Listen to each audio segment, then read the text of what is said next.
This is John Trautman, Real Estate Knowledge Institute. I'm here with Rick Malero with his capital.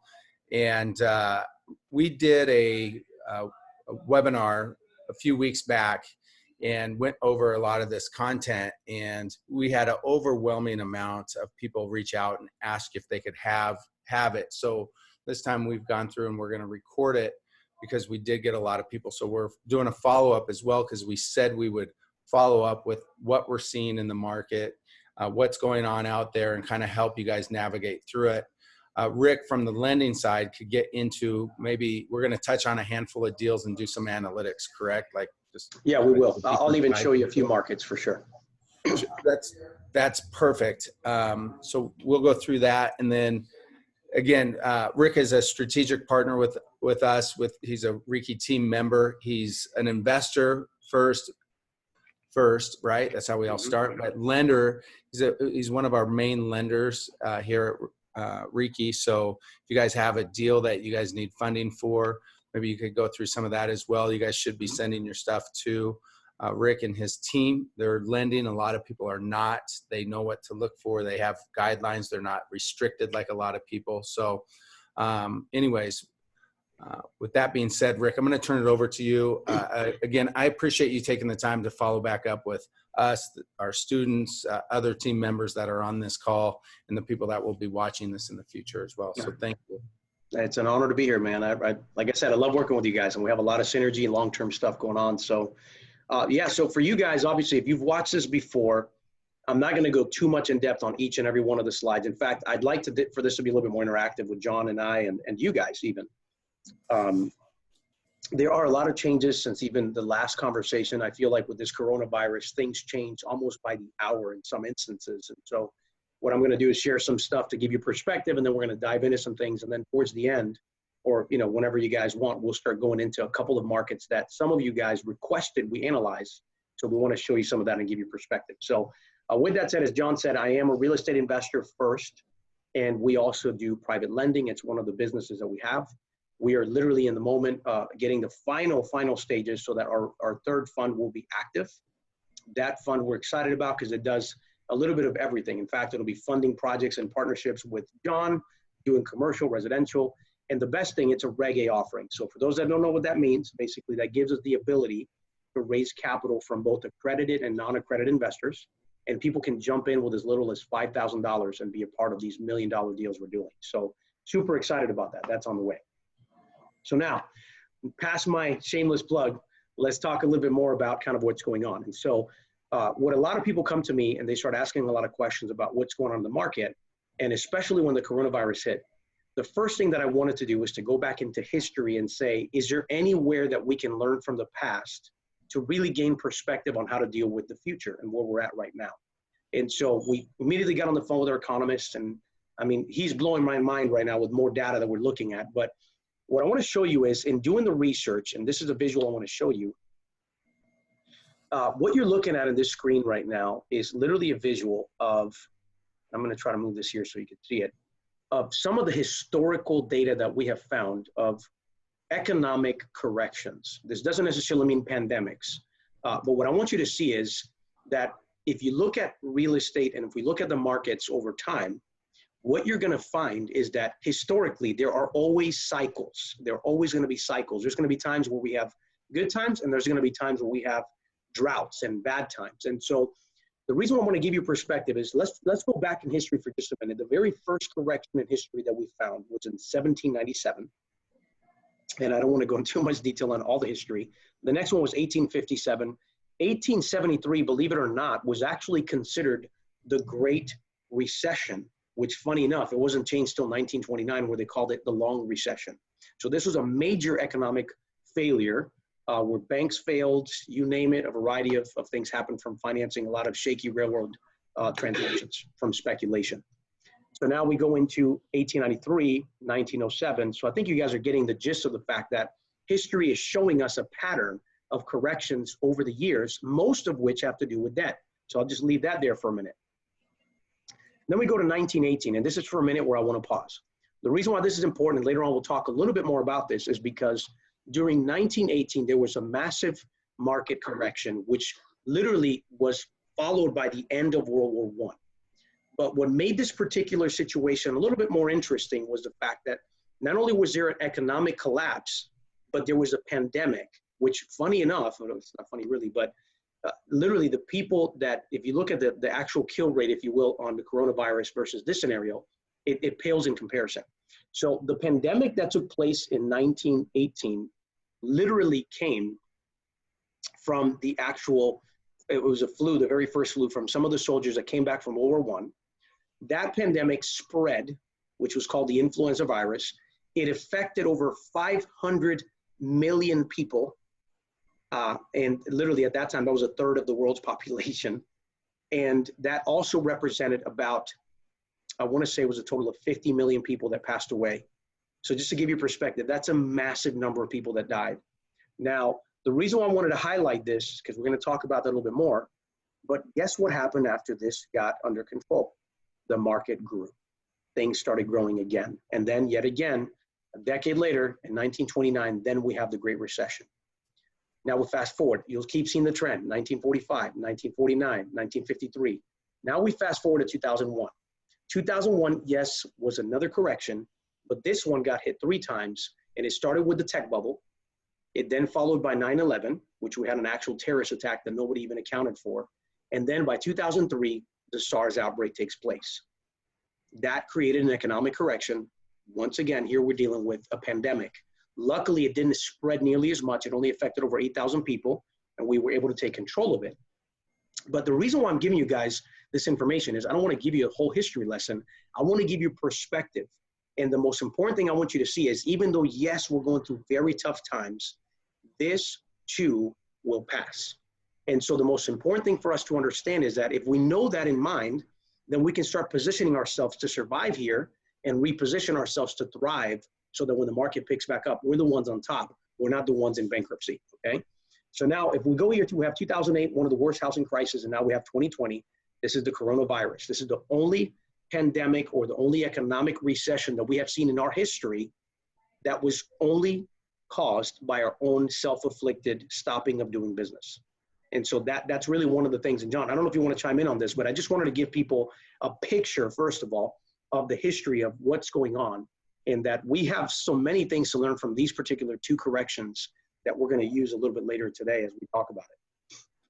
Yeah, it's definitely interesting. I think for a lot of people, that if you look at this, and one thing I do want to touch on that you were talking about is just like all of us could remember 2008, and it's kind of a gut check. A lot of people just did not want to invest after those. That's a time where I went heavy in the market, 2009, 10, 11, 12. I mean, I kind of look what everybody else is doing and do the opposite, right? If everybody's getting out, this will pass and the market will pick back up. A lot of people say, well, gosh, I wish I would have invested back in 2009, 10, 11. Well, Mm-hmm. we already know, we'll see some adjustment here. And when we're down, should you be investing? Absolutely, you should. Yeah, this is definitely the time. Yeah, for 100%. So the other thing that you just touched on is you said self-inflicted. Yes. So this will be interesting to see, there's a lot of money trying to build, make sure that we stabilize here, and it will be interesting to see how we pull out of this. But you're right. It's not, I touch base with people on the secondary market all the time. Do they see anything? What's going on? Everything seems so good. There was no indicators of anything that was going to happen. Something you couldn't predict. And so it's ultimately what's happened here. Other than that, the economy was strong. So, I think everybody knows what we're going to have to do is see how quickly we could get, the country back open and get people back to work. Exactly. And actually, John, this really opens up a quick point that I think we can make briefly here. I was trying to share this screen because I think it'll go perfectly with kind of what we're talking about here. So what John just mentioned, guys, and this is part of the content that we covered, but what I wanted to share in perspective was the pre-pandemic fundamentals of our market. Because, this is super important for us to understand. These graphs are going to give you a picture from 2007, which was prior to the correction of 2008. And it's going to give you February, which is right before all hell broke loose, if you will, with the coronavirus. So if you look at the U.S. bank reserves, in 2007, the banks had over $44 billion in reserves prior to the correction. Look at February. I mean, it's a record number. We had over $1.7 trillion in bank reserves prior to. So our economy was booming with regards to the U.S. banks having reserves to be able to grow and expand the lending and the banking system. Look at corporate profits. In 2007, right before that crash, they were okay in comparison to, but look at where we are now. So again, we were hitting record earnings and profits for corporations. And then the other piece that's important to look at is how much money did these companies have in hand?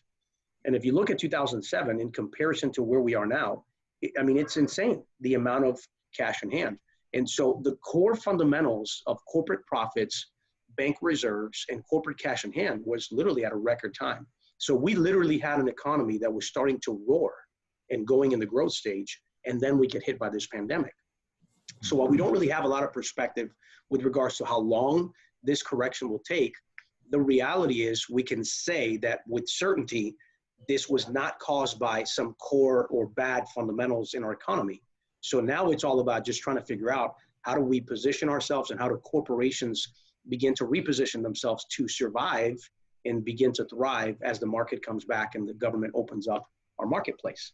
And so I just think it's important for us to really visualize that information, because it is important for us to understand that this too will pass, but we had some really good fundamentals in this economy. It was really solid. Our unemployment rates were at literally record lows. We had strong low mortgage rates. All those core fundamentals were truly, they were there. It's just unfortunate that with this circumstance, you know, we have to go through this pestilence. Yeah, I think, you know, I was in the lending business when everything fell apart last time. And obviously a lot of people on the call know is, you know, loan fraud and a lot of other things. It was way too easy to get money, even if you didn't qualify technically. So there was rampant fraud in loans that probably shouldn't have existed, which was just built on a deck of cards, the whole thing, really. So totally different now, or was. So I'm excited. Like, oh yeah, here's a. Yeah, as you're talking about, I'm saying we just feed into it, man. Let's just roll with it. So, you know, one of the biggest questions people have asked us is, especially in private lending and obviously in the retail sector, and I've got a lot to share with you on this, but a lot of people want to know, where did Wall Street money come or go?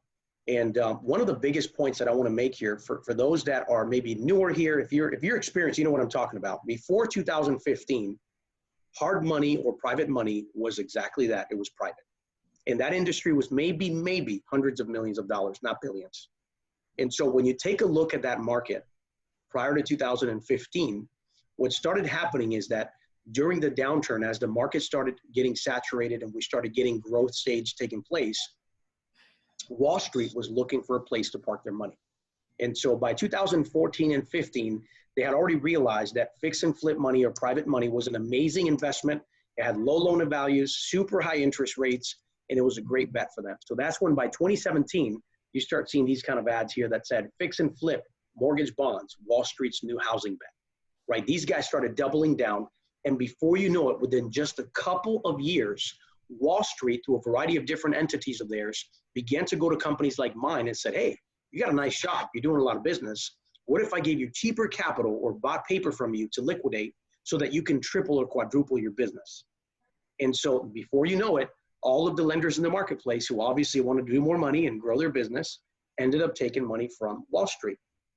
That made a massive amount of competition, a lot of private money lenders that are only backed by this. And so what ultimately happened when the coronavirus hit, it wasn't that they didn't trust the real estate sector, is that they didn't know of certainty of what was going on in the marketplace. So what they did is, leveraging the power they had, only they really knew how much capital was in the market, they just immediately hit the brakes and stopped buying mortgages from private lenders. So literally overnight, all of a sudden the hard money lenders disappear because they're out of business. Their only channels were these institutions. And they already had shackles with them. So they're done. They're out of business until these guys come back. So where did the actual money go? So what ended up happening is Wall Street, realizing that there's opportunity in this disparity, What they ended up doing is going back to the government and said, if you don't want us to shut down retail, make it worth our while. So the government then all of a sudden started guaranteeing to buy back their mortgages on the retail sector. So if you look at it from Wall Street's perspective, in a very down market, to have the government guarantee to buy the mortgages you're funding so that you don't have to take the risk, why would you invest in any other private money lending unless if the rates are extremely high and unless if you have extremely amazing terms for yourself? And so what they did is they transitioned the money, started putting it in retail and the real retail consumer sector that is government backed. And now they're slowly but surely beginning to identify where in the private space they feel that they fit. And so that's really what's starting to happen as we speak right now. There's few institutional groups coming back since our last conversation. In fact, there was maybe one or two that I knew of. There's a couple now coming back, but when you look at their guidelines are insane. And what I mean by that is, there's one, I'll give you an example. A good group, I've worked with them in the past. In fact, I probably sold them $15 million of mortgages to them. And their minimum FICO requirements now they're looking at just FICO, 700, minimum loan to value, or maximum loan to value, I should say, 55% of after repair value. The list goes on. And so as we compare with these other hedge funds, what they're really doing is, if it's not a sweetheart manila deal, they'd rather park it somewhere else where they can get the retail. And so this has really been a market disruptor for real estate investing. And the reason why I say that is because I had a team to start building a collaboration tank. We started dialing the 300 plus private lenders that are in the marketplace. Out of 125 contacts that we made, only 2 are still in business. And one of those companies, only the principals are there. They fired everybody else. So just think about the ripple effect that is in this marketplace. We're just blessed to even be lending. After hearing that, I'm like, God, thank you that you had a sovereign hand on us, because it's pretty evident that anybody who trusted in Wall Street in the private space is almost completely out of the business or having to adapt to ridiculous terms. So I don't know if Johnny wanted to hop in there as well. I agree with you. I think it's, seeing all that unfold and knowing that how you guys did your model and how you guys still have control over your deals and what you guys are writing, as long as it makes sense, you guys are doing it right. So yeah, we're blessed to be working with you guys. So I appreciate it. I appreciate that. Yeah. So now the benefit, it comes with a blessing and a curse, right? We're not Wall Street. We don't have that kind of money to say, hey, we're going to scale $40 million a month. But on the other hand, by having our private capital and having investors that trust us and work with us, it really allows us to be creative. For example, this week we're closing on a deal that's in Georgia. It's a really good deal. We come to find out that the best way that suits the client but gives us a great return is not to refinance a guy. We just went out and actually are buying the mortgage directly from the lender, restructuring that loan, positioning ourselves with some equity play as well. And now we're giving this guy the chance to really keep his deal, not lose it. And so again, when you have private capital, it gives you the ability to be creative and really work with clients and create a win-win. And so that's what we're looking to do right now. And so with regards to the, what we see right now with Wall Street and money coming back for hard money and everything else, I think there will be a gradual process that is going to take place. So if you're considering private money, understand you got to be patient and you have to be very selective to pick the right deals, because right now there is limited liquidity in the marketplace. I would even say that I project over time, probably in the next 2, 3, 6, 7 months, we'll start seeing those guidelines slowly get to a little bit more loose and a little bit more loose. And part of that will be is once they commit a certain amount of money to our markets, let's say, for example, one investment company says, we're going to put $100 million back into the space. So it sounds like a lot of money, but it's not, right? But if your guidelines are so tight that literally only 1 out of 15 deals actually fits the box, it's okay if you only have a little bit of money committed. But once you have to deploy that money and you realize that pond is very small, you have to then open it wider. And little by little, what you're going to start seeing is they're going to be very picky, feel out the market, make sure they're safe, expect interest reserves. So what I mean by that is if you are going to get a deal closed, 6-month interest only reserves are going to make you pay it up front so that they're protected and they know that the interest is good for 6 months while the market changes. But even that, little by little, will begin to shift and will get a little bit more and more flexible for you to be able to close your deals. And so just want you guys to get a good perspective on that for sure. Yeah, we're already seeing the 6-month reserves kick in, right? So it's already here. A lot of lenders have gone to 6 months reserves at closing. So you guys, I mean, that's a total game changer when it comes to lending. I mean, you just bring in more skin to the game, which kind of dilutes what you're able to do. Or if you know, getting in the game, if you're able to. Exactly. And honestly, for those of you guys that are saying, well, man, that sucks. I don't really have a lot of experience. I don't have a lot of liquidity. It doesn't mean you can't do business. The most important thing right now is, and we'll talk more about that at the end, is you need to start working on building the right alliance and start building the right relationships so that you can really get with people. And besides, right now, you want to be with somebody who knows what they're doing, right? I mean, that's important. Somebody's got to be able to navigate these horrible times. So if you're a newbie, it probably makes sense to work with somebody who knows what they're doing, that is guiding you, working with you, and identifying those opportunities with you to make sure they're real, not just some risky investment you're looking at. One thing, if I can share real quick, that we talked about in the last call, and I think this is important. A lot of people say, and again, you can get creative, and I'll talk more about being creative, but a lot of people will say to me, Rick, what is it that we're supposed to be doing right now? And I think one of my favorite quotes during a time like this is Warren Buffett, of course, the world's #1 investor, who says, be fearful when others are greedy and be greedy when others are fearful. If there is a time to start getting greedy and really start being selective on opportunities, is this time. If you don't have 100% of the capital to do deals, it's okay. Because you can get greedy and because there's not a lot of buyer in the investment space, you can work out these incredible subject to deals where you're assuming a mortgage. You can do lease with options to buy. I mean, you have so much creativity is what takes place during these times so that you can create those opportunities for yourself. But what I want you to look at, and this is something I think is extremely important, whether you're going to do creative financing deals, whether you're looking at investing with a partner, these are the pillars that I want to share with you that I think right now should govern all of us. Until there is stability in the private sector or stability in the investment space, I would highly recommend that all of you look at it from the perspective of being more conservative and more expensive. If you're lending money, from our perspective, we're going to be more expensive. Why? Risk reward, right? But on the other hand, if you're an investor, why would you do a deal at 12% cash on cash return on a flip in a market like this when you know that anything could happen? You should be a lot more selective so the expense for you becomes the return on investment. You need to create a higher minimum standard so that you can make sure that the reward is actually worth the risk you're taking. All right. And so when we look at this from a lender's perspective, these are the 5 key pieces we look at. First of all, we look at obviously the security of the collateral. I want to make sure that it's a solid property, that if the investors bring in a deal to me, whether I'm buying it or I'm lending, I want to make sure that we have a low loan to value if we're lending money. And we want to make sure that we're in a very active market. And in a minute, I'll show you what I mean by that. And I'll explain that by showing you a couple markets. But I think it's important for you to understand that in this market, the last thing we want to do is go to an area that is extremely rural, where you have a very limited buying group that may be completely impacted by the unemployment rates that are taking place right now. It's just too much risk. So I would be looking at markets that are affordable, markets that have a lot of activity, and markets that have a lot of opportunity. And that's what I would be looking at, okay? The next piece, when we're lending money, is, again, we want to look at the strength of the borrower. What is your experience? What are you doing right now? What have you done? How much liquidity do you have? What does your credit look like? And what kind of down payment do you have or capital do you have that you're putting skin in the game? So as a lender, that's what I'm looking at. Now, if you don't have all that, then that's when you have to get creative and say, you're right. Who is directing? Who's directing the GPS in our investment right now? Is it me, who has no idea what's going on? Or am I doing a joint venture with a guy who's been doing this for 25 years? So again, this is a perfect time to then consider some type of partnership with some of the people that are working with you.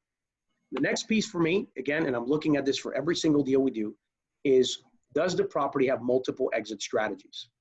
If you cannot sell a property to flip, the question I have for you is, does it rent? Can you do strategic financing, meaning rent who owns, or seller financing for a period of time so that you make some cash flow out of the deal for the time being? Is there a way to convert that property into some type of, there's some properties. In fact, I have a client right now who had a property. It was like a 5 or 6 bedroom house. And he's thinking it's not going to rent. It doesn't make sense.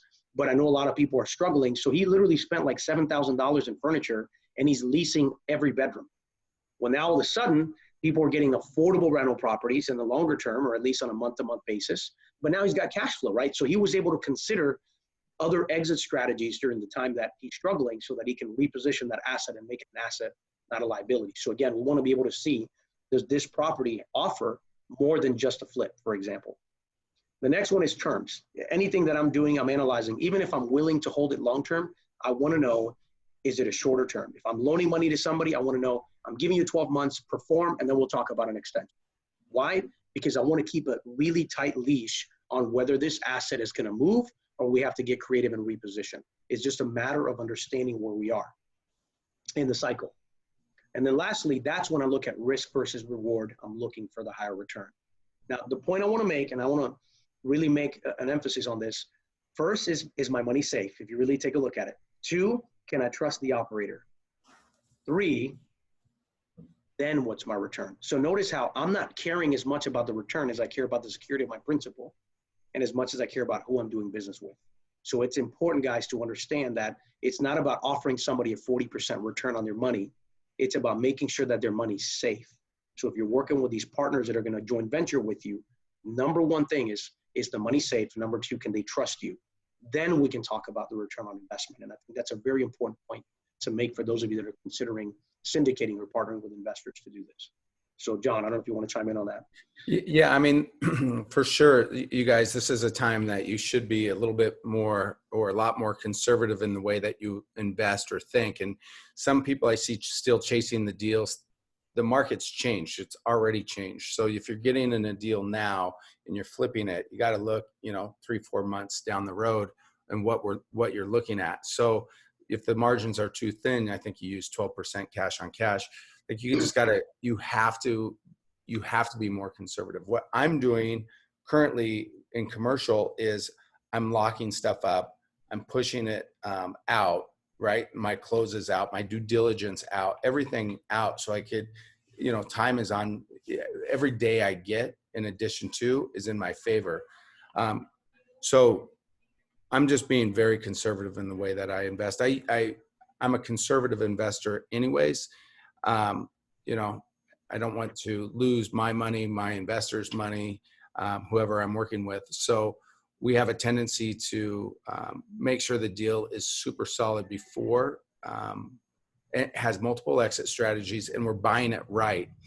Those of you that are on the call that are listening, a lot of people will ask me, when I say a lot of people, realtors that maybe are in the commercial space, if that's something that you're in, they'll ask me like, hey, what kind of deal is it that I could send you? And I always tell them the deal that you're trying to raise money for to buy yourself is the deal you could bring me, because typically those are the best deals. And it works. They bring me the deals. They say, hey, I tried to get funding for this. I can't get it. I do this deal. What do you think? And usually I'm buying it significantly less than what a retail deal is.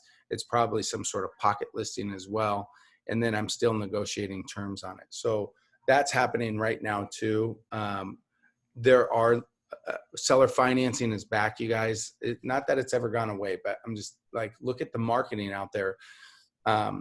People that own commercial real estate know that if the lenders are dried up right now, they may be on the hook to hold some of that paper, right? So they're looking at like protecting whatever equity they may have by selling that and even offering seller financing. I'm not going to pay what market can, whatever current market values are. I'm projecting out, and I'm trying to get things for a lot less. But usually the assets I go for are non-performing assets anyways, but that's a whole nother conversation. My point being is like, you want to push these closings out. You want to look at multiple exit strategies. You do not have to take the deal. You can negotiate lots of different ways to get terms. The last deal we were offered, not the last deal, the deal before, 6 months, no payments on a seller finance deal. We'd probably do that deal for less money and 12 months, no payments, because it's office, which is everybody's kind of a little skeptical about some of the office. Mm-hmm. I just think, sorry, I'm going to get off on a tangent real quick. I hope you guys don't mind. But a lot of people say office is dead. Well, you can look at executive suite models. That's the model that I started doing at the bottom of the market in 2009, 10, 11. And we found that people that were working out of their houses really had this pent up demand to get out of their house. They were not as productive. They wanted separation. And I still find that true today, that people, given the option, would rather have a space to work in because they're more productive, they get stuff done, and when they leave that place, they could go back home and relax versus thinking about work. So executive suite models could be something that gives you an alternative, exit strategy on some of these buildings. So anyways, food for thought on that. Yeah. I'll leave that there. No, that's a really great input. And I agree. I mean, it's all about repositioning real estate, and that's the beauty of real estate, is that there's so many opportunities and so many ways to restructure your creative. I think one of the things you mentioned too, and I think this was a perfect transition into kind of sharing with you guys, the ones I'm going to share right now literally came from you guys from the last call. Some of you guys wanted us to kind of dive in on some of the markets. And so I'm going to share specifically this one property, but kind of what John mentioned is, if you notice, he's saying, hey, buy time, negotiate your deal, take your time to do your due diligence so that you're investing. And so what that means as well in many cases is you really want to start understanding what's going on in that market. Part of what we do when we do our analysis is we pay a lot of money for other tools, kind of like this is one of them, where it allows us to really begin to explore what's going on in these markets, develop certain heat maps to start identifying on price per square foot, what's happened historically. And so this actually happened to be a property in a zip code 34689 in Tarpon Springs, which is kind of my market where we do a lot of business. And you guys will want to know a little bit more about what we do. So this is like a multi-family 7-unit. So one of the things, and again, I'm not going to go into too much detail on how we comp things out. I think most of you guys have seen demos, so this is not a demo on a software. What I really want to just do is kind of scroll down and say our idea here is to get a total transaction history. What's happened historically on these deals I'm looking at? To really start gauging, has this been on the market? Was it listed? When was it sold? To gauge the level of motivation of what's going on. Then we start developing kind of a heat map where we're analyzing deals. For the sake of this example, just what this allows me to do is to really go in here when I'm looking at a property comparable, zoom into it. And again, this is what my underwriting team and my loan officers use for all of our clients, because our goal is to offer value, right? And so if I want to know what's going on in this area for a period of time, I can easily say, what is the average growth that is taking place? And what you'll see is in some of these streets, literally these are differences in growth. So literally sometimes, especially in small commercial, you will find that it's just a matter of 2 blocks that make all the difference in values in the marketplace for what's happened historically to grow. If we look at, for example, price per square foot, you'll notice that even just by changing that in the heat map, you'll also see that in this parameter, the price per square foot is a lot more than for, say, the other one across the street. And so it's interesting to really start gauging information on heat map. It doesn't mean you don't do the deal, but it just makes you really get more inquisitive about what's going on in this particular market. And so we really take a look at that. And again, if I want to look at the most recent 1-year growth, for whatever reason, and this little block has grown more than this one based on the data that we have. If we look at 5, it still shows consistently, but this market up here was actually hotter, if you will. There was obviously more transactions here that were higher. So again, this is just some of the preliminary stuff that we do when we're doing our due diligence. From there, one of the things that I like to do is start really looking at, or have my team look at, the multiple exit strategy. So what are the rental incomes in the area? We start comping out, doing the same exact thing. Why? Because I want to know, what does cash flow look like? What does the exit look like on this deal as far as what's being sold? We are able to then kind of go from this portion here and begin to get forecasts based on algorithms that they pull in data, so that we can say, look, this was historical data. This is where we were approximately 2016. And look at the difference from 2016 in growth on average price in that particular zip code to where we are now. And based on the market data and the research we have, we can even start seeing projections that this market is going to decline in values over the next couple of years. Now, it doesn't mean this is going to happen, no, but based on the trajectory of key algorithms that we're pulling based on the zip code data, it really is, it does make a difference, right? You can also take a bigger picture from the block, and you'll kind of see the difference in the block, right? So I love the fact that we're able to start analyzing this information. Now, nearby properties, Again, I just want to look at based on the property condition, and I'll show you one in PDF in a minute. Does my property that I'm analyzing right now, does it compare with what the market demands in that area? Does it conform to that market? And so, for example, if I was looking at deals around this square footage in this area, probably wouldn't be as excited. I'm going to be looking at mainly properties that conform to the community, and these are the buckets. And so again, this is critical stuff if you're looking at investing to begin the preliminary research. Then lastly, one of the things we do here is, and I found this to be pretty accurate, this data begins to give us preliminary information regarding whether this market is truly a neutral market, an actual growth market, or at a very high risk for loss. And so as you can see, take a look at this just in the last 34 months. This month last year, the risk for this market in this zip code going down was 11.3%. This month, we're at 36%. You guys follow? So you can already see that there's a trend of potential neutral activity. And we can also gauge it based on this. Based on the data that we see, look at 2005, that was more of a neutral market. It became a seller's market. Here we are at a seller's market, but there may be a slight slowdown. So again, this data really gives us perspective. Look at this month last year, the average days on the market were 58. This month, we're seeing it at 72. So we're already starting to see that this market, we have to anticipate a longer days on the market in order to be able to produce. When I scroll down here, I then start looking at days on market from history so I can gain perspective and I can say, look, 2015, the average days on market was 95 days. We're looking at 2017, we were at 54 days. Here's the low end right here by 2008 when there was hardly any inventory, as you can see on this side, 53 days and 48 days. And so here we are now at 54, but it's starting to come up based on the data. So again, this information of days on the market versus month of supply really help us to identify what's going on with supply and demand. And again, as an investor, when we're looking at deals, this is a very localized market. So we leverage technology like this to let us know and give us indicators on what those trends look like. So when we lend money, trust me, I tell investors this, whether you like it or not, if I'm giving you money, you're my partner. And so it's important for me to make sure we fully understand what's going on in those markets in order to be able to show that. I don't know, John, while I'm pulling the other one up, do you want to share something on that as well? And I'll pull this up as well to show a few other examples. Yeah, I love that technology that you have. I mean, gets pretty granular. I hadn't seen that before. I like it. Awesome. I'll share another one. This converted into a PDF. This one, obviously, the client wanted us to just keep the address, but you guys requested it. So obviously, this is zip code 21217, and we can start getting an idea approximately on values. Again, the historical data in this particular market, the 5-year growth, how we see that. Again, the numbers aren't going to be too substantial.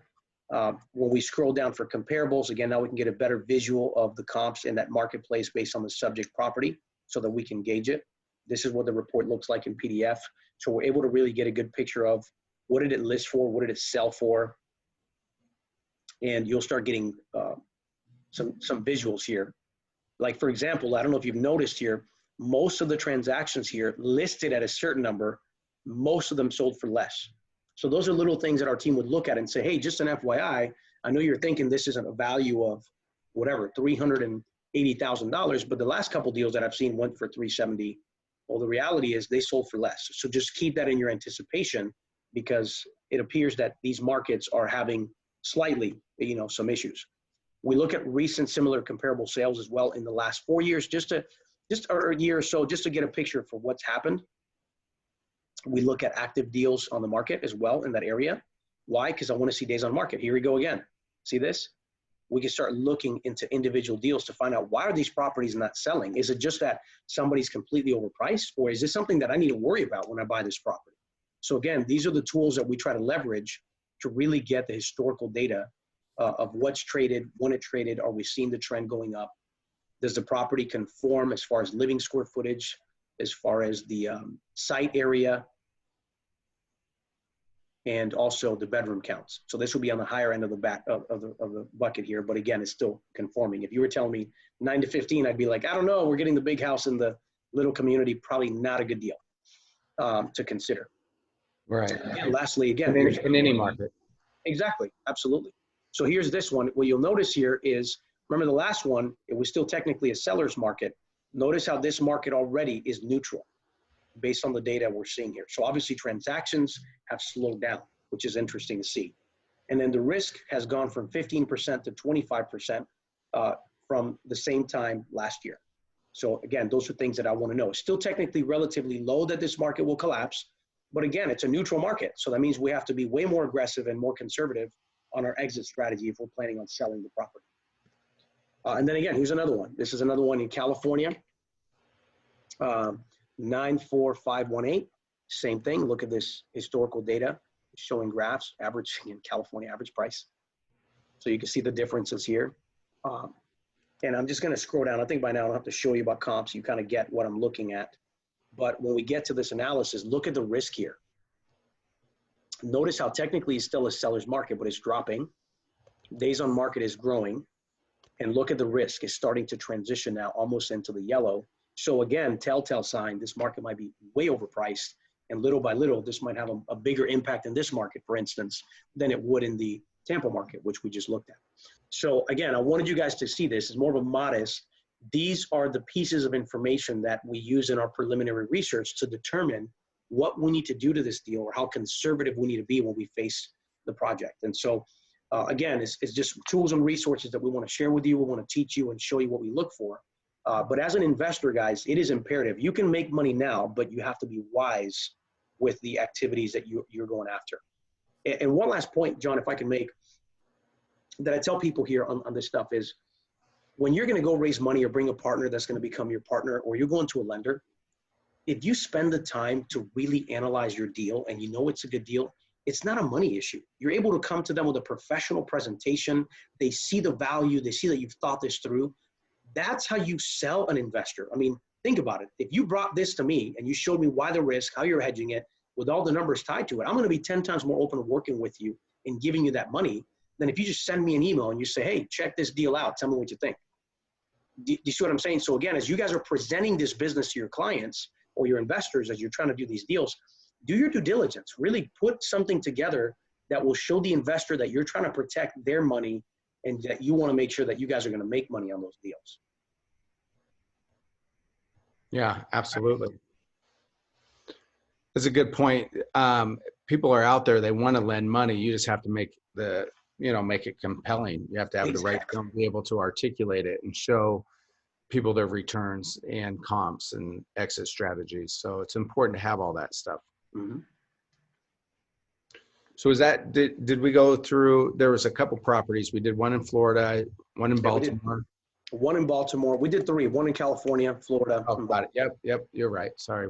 And those are at least the ones that they sent out as far as requesting on it, for that information on it. So the one other thing I would say, and then maybe from there, if you want, I can share with you that story that I think is so imperative in today's market. But for you guys doing business, I think one of the most important things for us to really consider is that it is all our industry, our business, everything that we do is all tied to relationships and having the right alliances.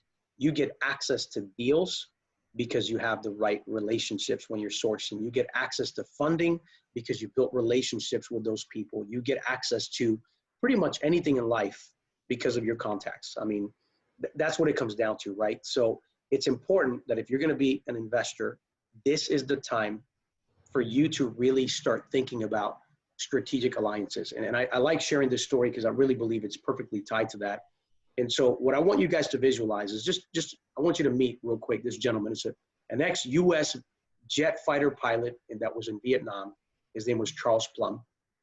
He literally completed over 75 combat missions. Unfortunately, on a 75th mission, he was shot down and his plane obviously crashed in the middle of hostile territory in Vietnam. Luckily for him, his parachute worked and he survived, but then he was captured. And for literally 6 years, he was in a little tiny prison where he was mistreated, misfed, malnourished, beaten.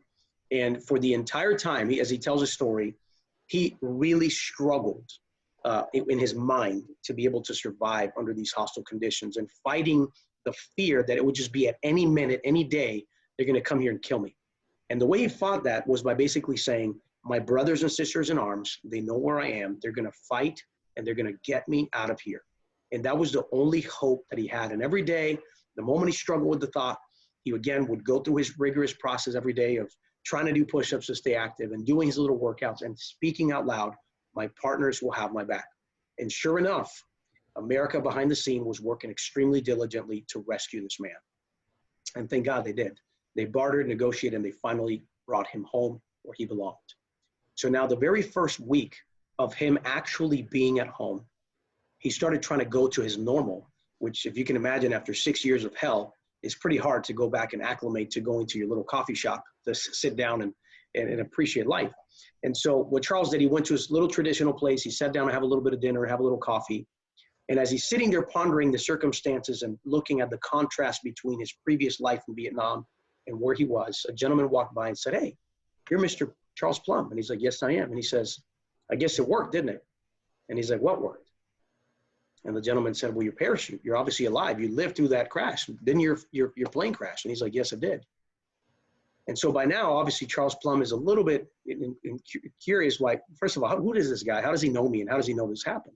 And he goes, "Let me ask you a question. How did you know that?"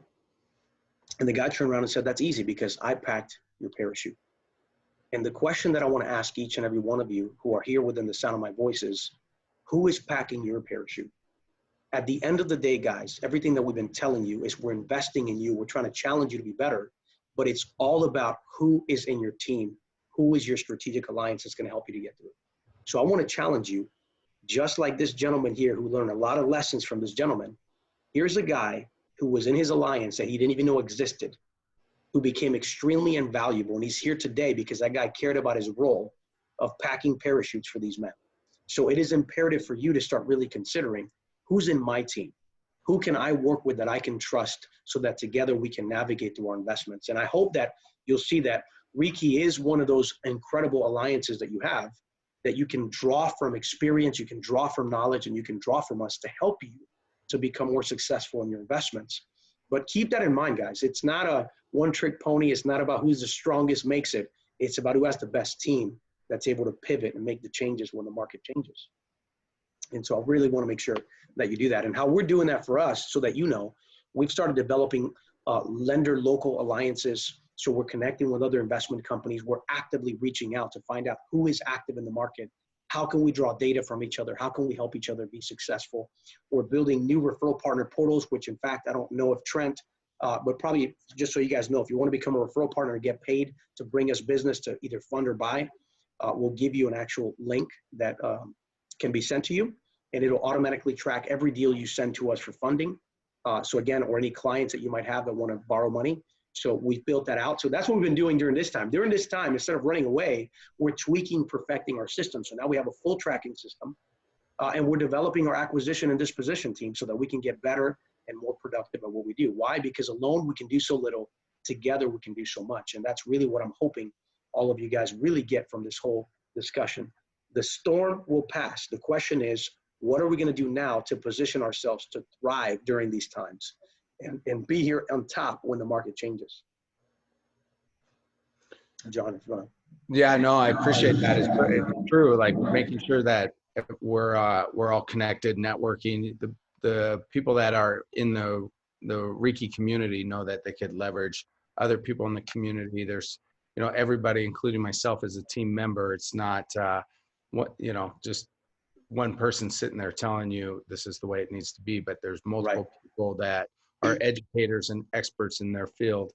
And we're blessed to have Rick, that is an expert in this in lending, and being able to share some of the stuff with you, and you guys can help other people get funding too and benefit from it financially. So that's awesome. No, I appreciate it. I did want to say, and I meant to mention this when we started, is if you guys want to ask some questions, just go ahead.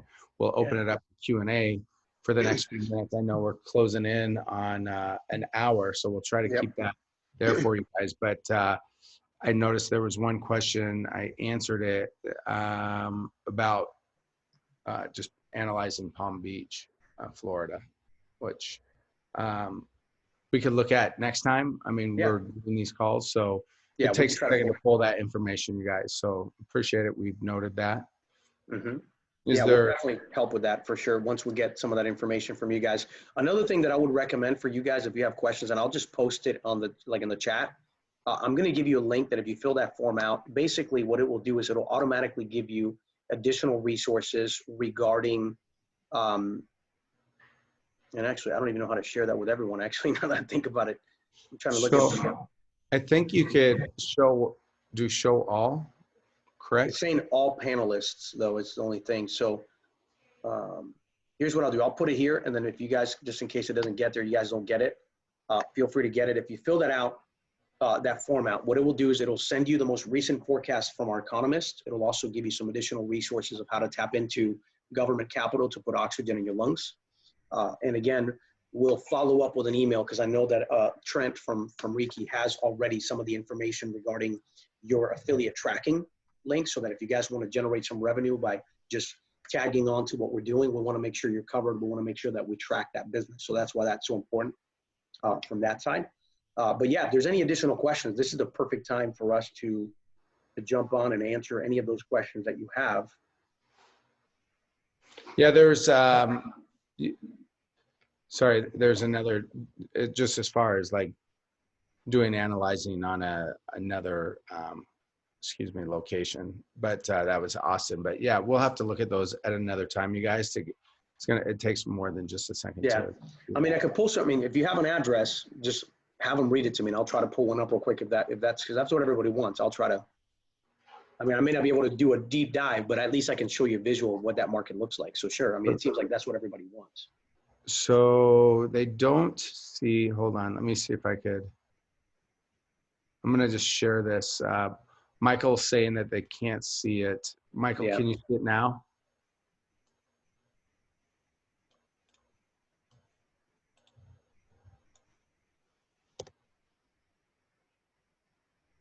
Okay.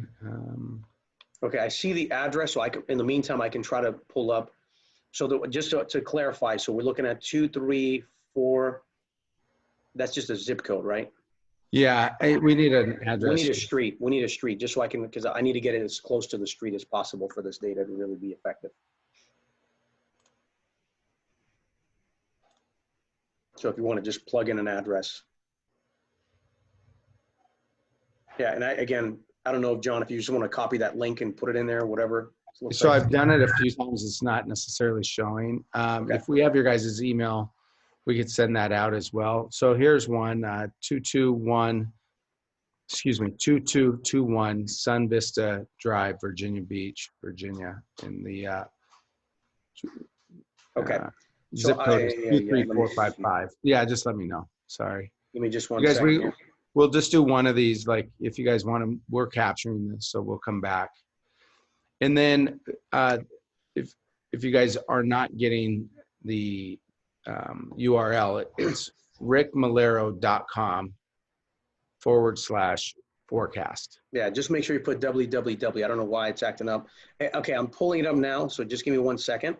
Again, I'm not going to have like quality comparables to assess because again, we haven't. Yeah, I've had time to even look at this, but I'm going to share the screen. You guys tell me if you see it. So here we are. This is the zip code 23455. Again, I haven't looked at the comps, what sold or whatnot, even though I guess we could look at the heat map real quick just to show you based on where the subject property is. We can just start identifying a little bit more about kind of what does that market look like as far as average pricing. So this is obviously the more expensive area. Historical growth. So you can see it's still been a growth area, but there's some sections here that are not. So it's, again, very interesting to see how it truly is a very localized market. Let's see in 5 years, same thing. So this has been a very consistent market. And this is more the higher end. Price per square foot, you'll notice that it's a higher end, but also the price per square foot on pricing is here. So what's interesting to see here is the reason why this market hasn't grown or at least historically sold as much is because it's more expensive than this market here. So it's, again, I love looking at just in 2 seconds, getting a better picture for the area and getting a better idea for why is this cheaper and so forth on the price per square foot. So let's go to the zip code data real quick while we're talking. Scroll down here. Does the property conform? Yes, it definitely conforms to the community. Looking at the forecast, again, it looks like this market's definitely booming and growing. Look at the projections on this one versus the other reports that actually saw a decline. If we look at the block, it's not, I guess the data is not available for that. But yeah, so it's showing an actual growth of about 8%. So obviously this must be a really hot market. I would definitely dive in to look more. And again, briefly, let's take a look. It's just now climbing up to an actual seller's market. It was at 16%. Now it's at 19% risk for market decline. And we're looking at, again, days on the market here. I got to move this out of the way because I can't see. Oh, here it is. I'll just move. So we're at 55 days on the market. We were at 51 days prior to. So approximately. So here's the data. So again, seller's market. There was a lot of supply here recently. And again, we have a very low supply and low days on market, I believe, for that reason. There's not enough inventory in this market. So hopefully that gives you a better picture. Again, not every market is the same. There's definitely some things to consider in each one of the markets. So just going through this, what's the best action step we could take right now to position our business to thrive during this time of opportunity?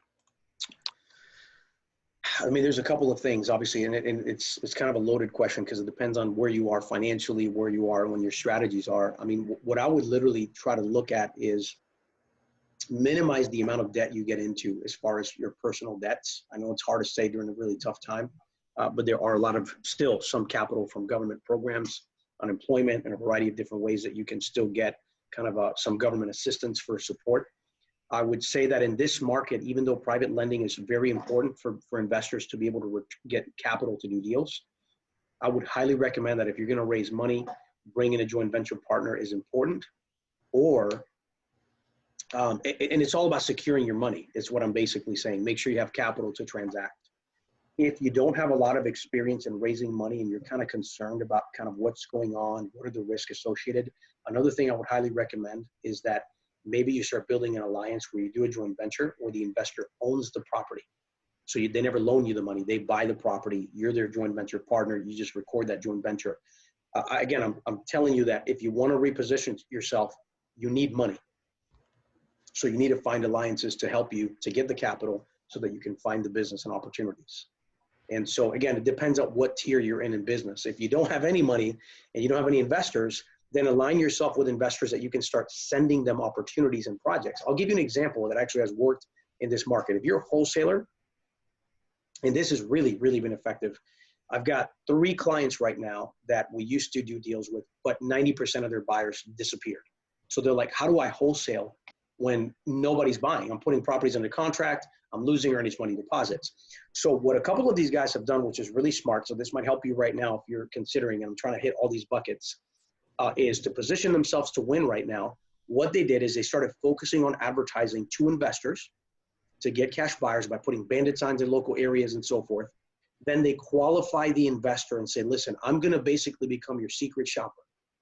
I'm going to do the work. You tell me your criteria. We're going to agree on this. We're going to agree on my fee. And what they're doing is they're doing the texting and the marketing to generate deals. And they have an agreement with these buyers ahead of time. And the buyer gets to verify the deal, approve the deal, and then whatever they negotiate below that price is their profit. And so in essence, you're working with the end in mind.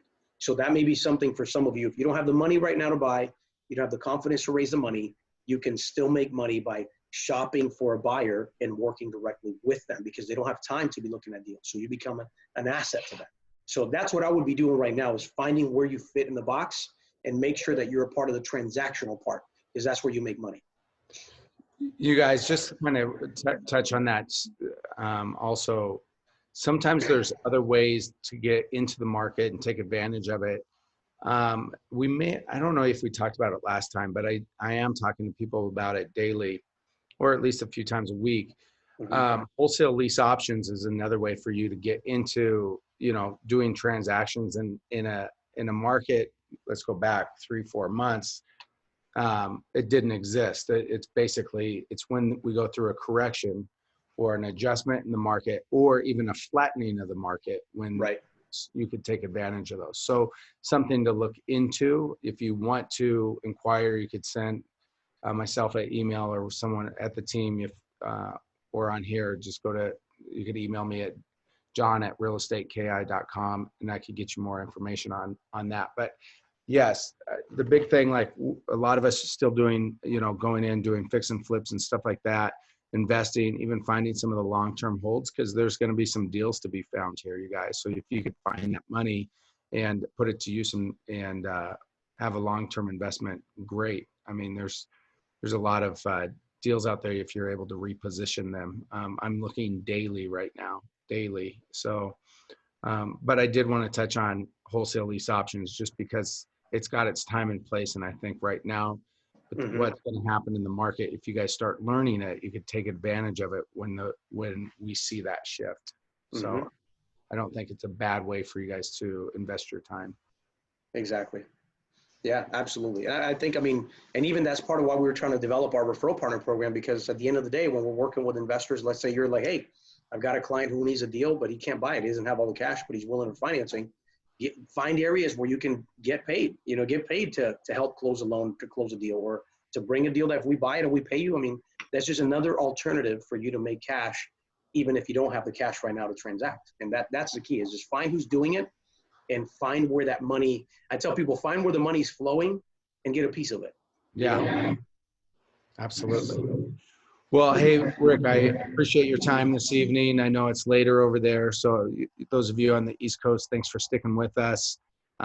It's great. So again, thanks for going and doing the deep dive, showing people exactly how to, doing some analytics or analyzing their specific properties. I hope those guys made it to this meeting so they could see that their properties did. I'm sure you've already sent them out to them though. So we'll look at these again, and hopefully we'll get back to you guys here in the next couple of weeks. We want to try to stay in front of you guys as we go through this transitional market. So Rick, thank you very much for your time and knowledge that you're sharing with everybody. It's been phenomenal. Don't you guys think? Thank you. Yes. Awesome. Thank you guys. It's an honor. Again, the goal here for us is we just want to add value to each and every one of you, help you to stay safe, make it profitable, and anything we can do to help. And again, John, what I'll do as well is I'll get back with you later. I know The Economist is currently working on some other trends. So I might even just send you that if you want to share with everybody, or if you want to do the next follow-up call. Yeah, I think for some of you guys like that are out there networking, to give some people a opportunity to get their lending done and get paid off of it for a quick referral, I think is a phenomenal. Thank you for that. I didn't know that. You were no worries. So that's awesome. So again, you guys, if you're out there networking, at least you have something you can, potentially get the conversation going, because money is not the same as it was a couple months ago. So absolutely not. And Trent can send that email to everybody, the direct link. He'll have it shortly. So perfect. All right, you guys. Thank you again, Rick. Thank you, have guys. a good evening, everybody on the call. Thank you for your time, and you guys all have a wonderful evening. Sounds good. Thank you, guys. Take care. Thanks.